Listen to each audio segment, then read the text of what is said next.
Mike, the story of the draft, and maybe the story of every draft now these days, is the Cleveland Browns. They're maneuvering. They picked 3 players in this draft, but now they have 12 draft picks next year, including 5 in the first 2 rounds. I mean, it is a strategy that is clearly basically what they're building their franchise around. I can't figure out exactly when this ends, when they start taking a quarterback. But for me, it seems to get a little bit convoluted. Right. Essentially, if you do a rebuild that's 3, 4, 5 years long, you start to lose the first-round picks in the beginning of the rebuild. So how eventually you start turning the corner for the Cleveland Browns? I've often said this about analytics. Sometimes people are on a doctoral study. They just keep collecting data. They're collecting picks. At some point, you've got to build a good team.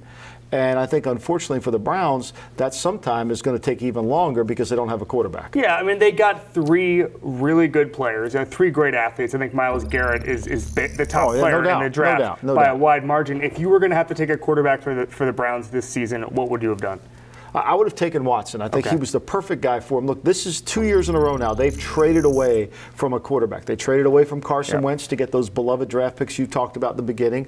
This year they traded away from Deshaun Watson to get more beloved picks. They got the Houston first-round pick. Now they're going to be under the microscope again this year. If Deshaun Watson plays as well as I think he's capable of playing, aren't all Browns fans going to say, why didn't we just keep the 12th pick in the draft? We wouldn't have cost us anything to have them, and we could have started the rebuilding process at that point. And I think that's where they're really going to open for debate. The same thing what they did with Carson Wentz. They can say Carson Wentz isn't good enough, but the Eagles are rebuilding their franchise. And I think both the Eagles and the Texans are going to be pretty good this year. And I think that's going to maybe even put more of a damper on the Browns season when you start seeing Watson. He's put in a great position with a great defense. He's going to win. I think the Eagles made some moves where Wentz is going to win. I think this rebuild is going to start to beg some questions this fall. Yeah, they seem like they were only in love with Mitchell Trubisky, and clearly it played right into San Francisco's hands because San Francisco was able to parlay that. And I'm sure the Browns were on the phone with the 49ers, and the Bears were just right next door, so it was an easy move down. They could get their guy. At some point, you got to pick a quarterback. You have to like a quarterback. Now, maybe they're going to use all these picks for some